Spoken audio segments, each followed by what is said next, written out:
Ausencias que dan tristeza, caricias inapropiadas. El abuso también existe en estratos socioeconómicos altos. Existe, es una cosa del día a día. El hecho que el niño o la niña esté rascando mucho sus partes íntimas. Cuando un niño, una niña o un adolescente nos esté contando que algo pasó, creamos. Y es que el abusador generalmente son cercanos a los niños y a los adolescentes. Más del 80% de los casos. Por eso es que hay que tener los ojos abiertos. Es muy difícil cuando uno dice, no, pero si yo confío en todos mis familiares, en todos mis amigos, eso no puede pasar. Sí puede pasar. Palabras que hieren, golpes, ausencias que dan tristeza, caricias inapropiadas. Un tema crucial como sociedad, el abuso. ¿Cómo prevenirlo en nuestros niños, niñas y adolescentes? Tome nota.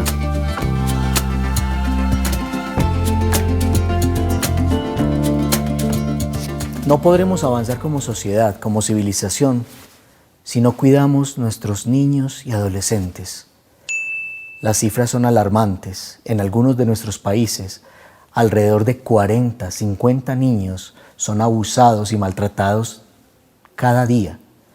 Y de eso nos vamos a ocupar hoy en Tome Nota TV. Nos acompaña la psicóloga Juliana Sarmiento Corzo. Ella es psicóloga de la Universidad Pontificia Bolivariana y tiene una maestría en psicopedagogía. Además, trabaja como coordinadora de convivencia en uno de los colegios de la ciudad de Medellín, Colombia, y es experta en child protection, cuidado de los... Protección al menor. Protección al menor. Sí. Juliana, ¿es verdad esto que estoy diciendo? Sí. Las cifras más o menos cuadran porque hay varios como datos. Sí, en este momento digamos que a nivel mundial hay muchas cifras, pero efectivamente y lastimosamente las cifras están subiendo. Incluso después de la pandemia ha sido alarmante, porque resulta que cuando nosotros hablamos de protección al menor o de abuso infantil, muchas veces lo primero que pensamos es en el abuso sexual, ¿cierto? Y resulta que no, no solo es ese tipo de abuso, hay otros abusos, otros tipos de abusos. Estamos hablando de abuso psicológico, emocional, la negligencia también es un abuso para nuestros menores, claramente el abuso sexual.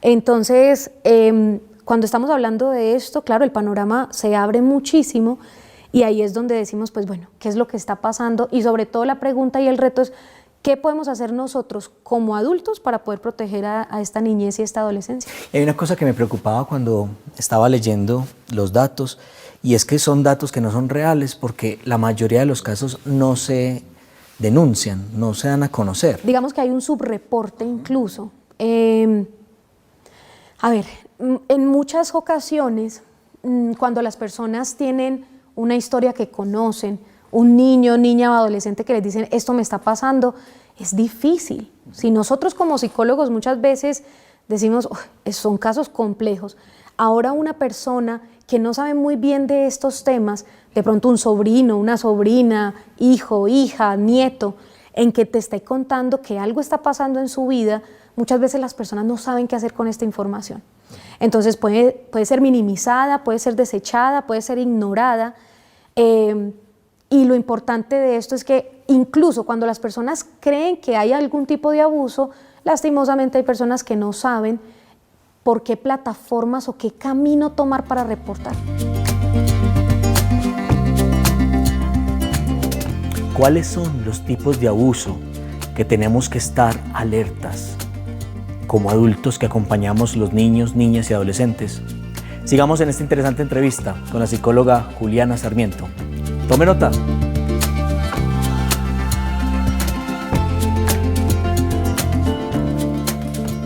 Vamos allá. ¿Cuáles son como esas tipologías de abuso? Pasemos por ahí. Un abuso psicológico. Bueno, un abuso psicológico, por ejemplo, ahí se podría decir esto. El abuso psicológico está, digamos que su raíz está efectivamente y tiene mucho que ver con lo emocional, ¿cierto? El abuso psicológico no es de la palmada, el abuso psicológico es aquel que te ignoran.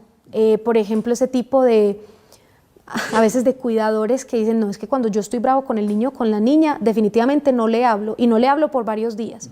Eso puede ser abuso psicológico, ¿cierto? Cuando esto es continuo, efectivamente la relación empieza pues, a generarse, se empieza a generar una fractura.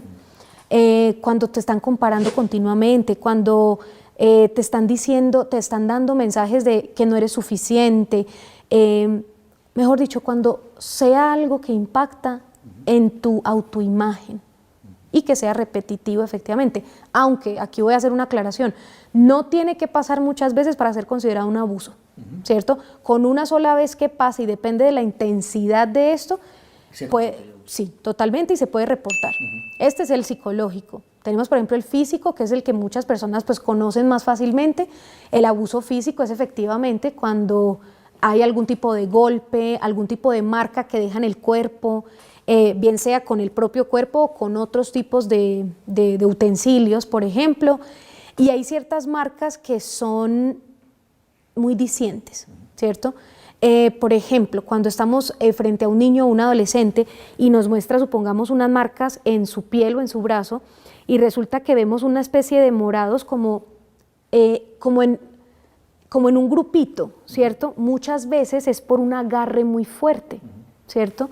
En algunos países, cuando un niño llega con ciertas heridas o ciertas, por ejemplo, que se disloca un hombro, resulta que se ha visto en ciertas situaciones que, por ejemplo, cuando un niño va a ser castigado físicamente, muchos de los cuidadores los han cogido del brazo y los tiran hacia arriba, ¿cierto? Ese tirón o ese jalón lo que hace es dislocar el hombro. Entonces, por ejemplo, son cositas pequeñas que los hospitales están pendientes para poder activar el protocolo que tengan que activar, porque son cosas que nos dicen que puede haber abuso físico. No quiere decir que todo niño que tenga un accidente y se disloque el hombro, pues esté siendo una víctima de abuso físico. Pero además con el agravante que en nuestros países, sobre todo cultura hispana, latinoamericana, como que normalizamos el golpe. Sí. Claro, incluso hay memes que mi mamá es una ninja y tira la chancleta. Y el poder de la correa. Y ese tipo de cosas, claro, se normalizan, porque incluso muchas veces entre chiste y chiste entre adultos uno dice, si digamos hay un niño que está llorando o está expresando algo de una forma, pues digamos emocional alta, y dicen, es que a él lo que le falta es correa, a él lo que le falta es un golpecito, a él lo que le falta es una nalgada. Entonces ese tipo de cosas lo que hace es normalizar cómo nos relacionamos con el otro. Hubo algo que a mí pues como adulto uno lo impresiona. ¿Cuántas veces ustedes le dirían, por ejemplo, a un amigo o una amiga que está pasando por un problema en su relación, es que a ti lo que te falta es que tu pareja te dé una cachetadita y con eso lo arreglas? No, realmente nunca le decimos eso a un adulto. ¿Por qué estaríamos diciendo eso de un niño, una niña o un adolescente? Realmente eso no está solucionando nada. El único mensaje que sí está dando es que efectivamente así se ve el amor, quizá, ¿cierto? Entonces cuando uno empieza a ver, hay personas que repiten patrones precisamente porque no han podido desligar el abuso con el amor y la protección. Claro, crecen creyendo que el amor es ser maltratado. Sí, exactamente, que por ejemplo el abuso psicológico también se trata de esto. Personas que pueden tener trastornos de celotipia y es como, es que él me quiere o ella me quiere porque me cela mucho, ¿cierto? Todo esto puede tener efectivamente ciertos patrones desde la niñez, lo sabemos como psicólogos, en que ciertos abusos, cuando se normalizan, nos están dando las pautas de cómo vamos a tener el relacionamiento cuando adultos, ¿cierto? Y no solamente amorosos, con amistad, con jefes, con amigos, lo que sea. El relacionamiento es con todos aquellos que permean mi día a día. Esa es la cuestión. Y la otra es, por ejemplo, la negligencia. Cuando nosotros hablamos de negligencia como abuso, es cuando el niño, la niña o el adolescente, claramente todos tienen sus necesidades, pero esas necesidades no están cubiertas por esos cuidadores. Por ejemplo, si yo tengo una niña que necesita, pongámoslo así básico, necesita gafas, ¿cierto? Necesita gafas para aprender, necesita gafas para poder jugar, necesita gafas. Y resulta que en el colegio llaman a estos papás constantemente y les dicen, mira, se está quejando de dolores de cabeza, le pican o le arden los ojos, dice que no puede ver, se estrella fácilmente con cosas. Y resulta que los papás dicen, sí, ya pronto, pero ignoran o sencillamente y directamente dicen, eso es una bobada, ella se lo está inventando todo. Cuando esas necesidades no se cumplen para que ese niño o niña adolescente tenga el éxito que debe tener para aprender y socializar, eso es negligencia. Que es otro tipo de maltrato. Es otro tipo de maltrato, incluso es uno de los maltratos que más se está viendo, ¿cierto? Porque incluso después de la pandemia hay como una suerte de, bueno ya, o sea, es como que casi que se las arreglen solos, ¿cierto? Y también aquí hay un mito muy grande que tenemos que empezar a desmontar nosotros como sociedad, y es que el abuso solamente, supuestamente, solo se ve en estratos socioeconómicos bajos. El abuso también existe en estratos socioeconómicos altos. Existe, es una cosa del día a día. Uno piensa que porque las personas tienen, digamos que cierta comodidad económica, no hay ningún tipo de abuso, y sí la hay. Incluso la negligencia la hay. Porque este niño puede tener toda su cocina llena, ¿cierto? Tiene cama, tiene cómo transportarse, pero resulta que este niño antes de salir de la casa no tiene cómo acceder a su lonchera, y lo primero que coge es un tarro de mantequilla de maní, ¿cierto? Y todos los días a la escuela lleva el bote de mantequilla de maní, porque no hay nadie que esté pendiente. La negligencia también se ve con niños que no están bien aseados, que no tienen su ropa limpia, que se ven sucios, que pueden llegar hasta oler mal precisamente porque no hay un cuidador que esté ahí pues para procurar su limpieza y su bienestar.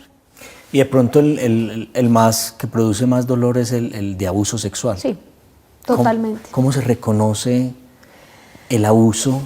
Pues porque es una cosa que sucede como en lo escondido. Sí.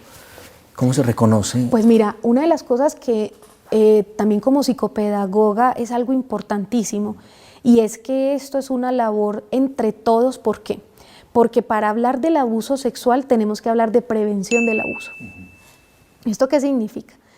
Los niños no saben, ni ellos nacen con el chip de saber, es que esto es abuso sexual, es que este adulto me tocó en una parte que no me debería tocar, ¿cierto? Por ejemplo, a los niños pequeños, cuando digo niños pequeños, estoy hablando más o menos entre los 4, 6, 7 años, hay ciertas formas de explicarles. Por ejemplo, se les muestra fotos o pues gráficos de un niño o una niña con sus partes cubiertas del vestido de baño, ¿cierto? La prevención del abuso en esa edad es poder decirles, esas partes íntimas solamente las puede tocar mamá y papá, y si hay algún doctor, pero siempre tu mamá y tu papá ahí, ¿cierto? Nadie más puede tocar tus partes íntimas. Para un niño pequeño, por ejemplo, también se le dice, mira, si a ti te incomoda una forma en la que algún adulto te está tocando o algún compañero, tienes que decir, no, te alejas y buscas ayuda, bien sea gritando, pataleando, lo que sea. Pero es poder hablar de la firmeza del no, ¿cierto? Incluso eso es algo que en todo lo de crianza hubo una ola muy grande hace unos años de libros que encontrábamos pues sí, valga la redundancia, en librerías que decían la crianza sin el no, ¿cierto? Y eso empezó a ser una ola muy grande. Yo crío a mi hijo sin decir el no. Porque lo vas a traumatizar. Exactamente, pero resulta que el no como palabra tiene efectivamente un efecto de ponerle límite al otro. No me gusta, no quiero, no me toques. Eso, cuando vamos a hablar de una presunción efectivamente de maltrato precisamente sexual, tenemos que hablar de prevención en el abuso sexual.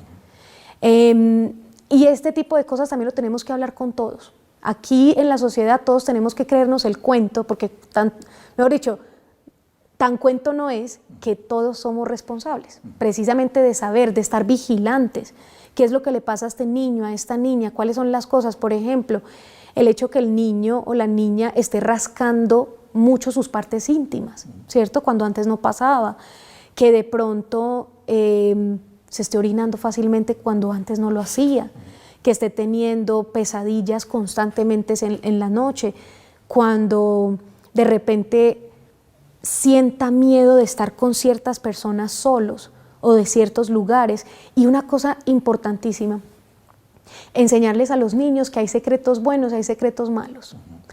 Hay veces que nosotros como adultos, sin tener una mala intención, le decimos, mira, esto queda entre secreto entre tú y yo, no le digas a nadie.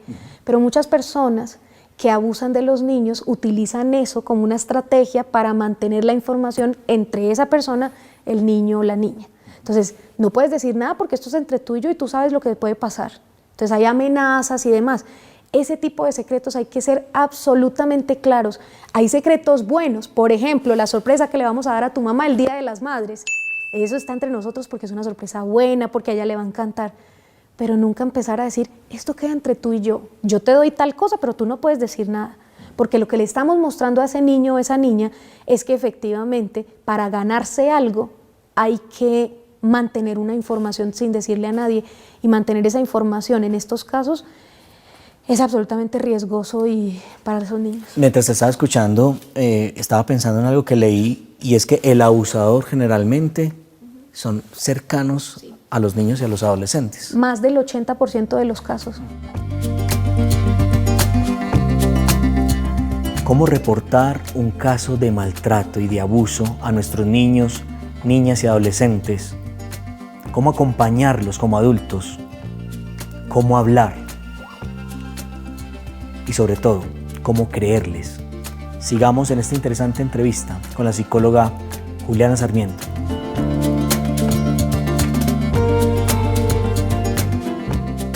Efectivamente, el abusador lastimosamente está en el núcleo, en el círculo cercano, como dices tú, bien sea familiar o de amigos.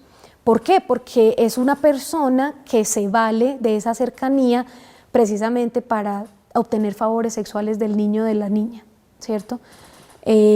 Por eso es que hay que tener los ojos abiertos, ¿cierto? Yo sé que es muy difícil cuando uno dice, no, pero si yo confío en todos mis familiares, en todos mis amigos, eso no puede pasar. Sí puede pasar, sí puede pasar. Y lo más importante aquí, Carlos, es que cuando un niño, una niña o un adolescente nos esté contando que algo pasó, creámosle. Creer.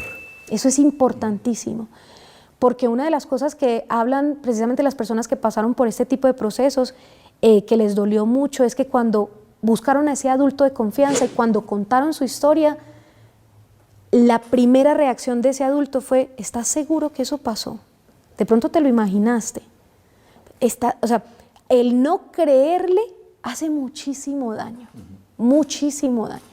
Ahora bien, hay otras pautas. Por ejemplo, yo sé que en medio de la angustia, y nosotros como psicólogos sabemos que cuando un niño, una niña o adolescente nos está contando de algo, precisamente algo que pasó, nosotros no podemos hacer preguntas exploratorias. ¿Esto a qué me refiero? Puedes decir, ok, ¿y entonces cuántas veces pasó? ¿Y dónde te tocó? ¿Y tú por qué no pediste ayuda? Pero si yo estaba aquí, ¿por qué no gritaste? ¿Cierto? Porque cuando tú eres víctima y te están diciendo, pero ¿por qué no gritaste? ¿Por qué no te fuiste? ¿Por qué no saliste corriendo? ¿A qué te suena eso? A reproche. A que yo como víctima tengo una responsabilización del por qué abusaron de mí. Eso es lo que llamamos revictimización, exactamente. Entonces, cuando nosotros estemos hablando con un niño o una niña que nos esté contando algo, es dejar que ese niño o esa niña cuente su historia. ¿Qué más me quieres contar? ¿Hay algo más que quieras decirme? Gracias por decirme. Voy a hacer todo lo posible en ayudarte. Eso sí, otra cosa importantísima. Nunca le digamos a esos niños, te prometo que nada más te va a pasar. Porque lastimosamente no está en nuestras manos, ¿cierto? Entonces, si yo le prometo eso a un niño o a una niña y este abuso vuelve a pasar, pues claramente no te va a ver a ti como una persona de confianza. Lo que yo sí aconsejo pues a las personas que están viendo este programa es que como adultos sepamos en el país donde estemos cuáles son las plataformas en las cuales podemos reportar, ¿cierto? Y obviamente hay personas calificadas y expertas en hacer un peritaje para saber precisamente qué fue lo que pasó con el niño, niña o adolescente. Y que pueden tener una reacción inmediata para aislar el niño del abuso. Sí. Si es necesario. Si es necesario, sí. Porque lo que estabas diciendo, como muchas veces el abusador está en un núcleo muy cercano, Posiblemente lo que se trate, y como estamos hablando de una vulneración de derechos, posiblemente pueda ser digamos que una reubicación del menor. Eso no quiere decir, porque hay mucho miedo de decir, si yo digo algo se van a llevar al niño para no sé dónde y no lo vamos a volver a ver. No, estas personas lo que tratan es de ver cómo está la dinámica familiar y cómo este menor de edad puede tener una restauración de derechos con alguien que conozca. A menos que todo su núcleo familiar sea absolutamente riesgoso, pues no se lo van a llevar para siempre, ¿cierto? Vos tenés mucha experiencia, Juliana, en el campo educativo, en el colegio, y probablemente nos están viendo muchos maestros. ¿Cuáles son esos ojitos que tenemos que ponerle atención, esos tips? Pues mira, para los maestros es importante ver ciertos cambios bruscos. Por ejemplo, aquella niña o niño o adolescente que antes le gustaba mucho estar con sus compañeros, pero de repente y abruptamente cambió. Ya no quiere estar con sus compañeros, ya no habla de la misma forma, incluso cambios en la alimentación, cambios, por ejemplo, en ir al baño constantemente. Algo que también pasa es que cuando hay algún tipo de abuso físico y deja marcas, empiezan a utilizar buzos que les tape todo, ¿cierto? Entonces es como para esconder lo que está pasando. Y digamos que alteraciones en el sueño. Por ejemplo, ese estudiante que uno dice, antes participaba, estaba súper atento, pero resulta que de un tiempo para acá he venido viendo que está casi que dormido en las clases. No participa, igual parece no ser él o ella. Hay algo que pasa ahí. Si ustedes en ese momento no tienen las herramientas necesarias para acercarse, busquen a una persona de psicología, una persona que sepa de salud mental para poder acercarse a ese niño o niña que se sienta de una forma seguro, porque este también es un mensaje importante, y es que los niños y niñas tienen que ver que el adulto es una persona de confiar. No todos, pero sí hay adultos que están dispuestos a dar ese espacio. ¿Y el colegio tiene que tener protocolos claros? Absolutamente, absolutamente. Es que nosotros como institución educativa, y esto es mejor dicho, bien estemos como educación privada o bien seamos educación pública, nosotros tenemos que recordar que indiferentemente tenemos una misma meta, y es poder tener a nuestros niños y niñas seguros aprendiendo, en un lugar seguro, protegerlos.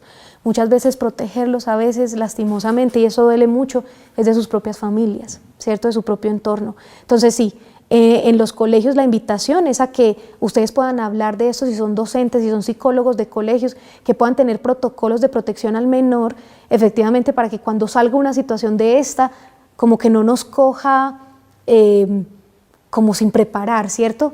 Eso sí les voy a decir, cada caso trae su complejidad, cada caso es un mundo, cada caso hay que verlo con los factores que viene de ese caso, pero por lo menos una guía, algo donde podamos decir, aquí estamos procurando los derechos de nuestros niños. No te puedo dejar ir sin que nos invites a eso que dijiste ahorita sobre la prevención del maltrato y el abuso en todas sus dimensiones, es de todos. Absolutamente, aquí la invitación, y así estén en una institución educativa o no, estén en su barrio, en su empresa, como jefe, como trabajador, los niños, niñas y adolescentes es de todos nosotros. Mejor dicho, poder protegerlos es una tarea de todos. Nosotros como adultos tenemos efectivamente esa responsabilidad, que no nos pase una situación y sencillamente por ignorarla estemos poniendo en riesgo a nuestros niños, niñas y adolescentes, porque honestamente ese es el futuro de nuestros países y eso es lo que va a marcar efectivamente la diferencia en cómo nos relacionamos como sociedad. Juliana, muchas gracias por la compañía a y ti. por dejarnos tanto aprendizaje. No, a ustedes por la invitación. Gracias.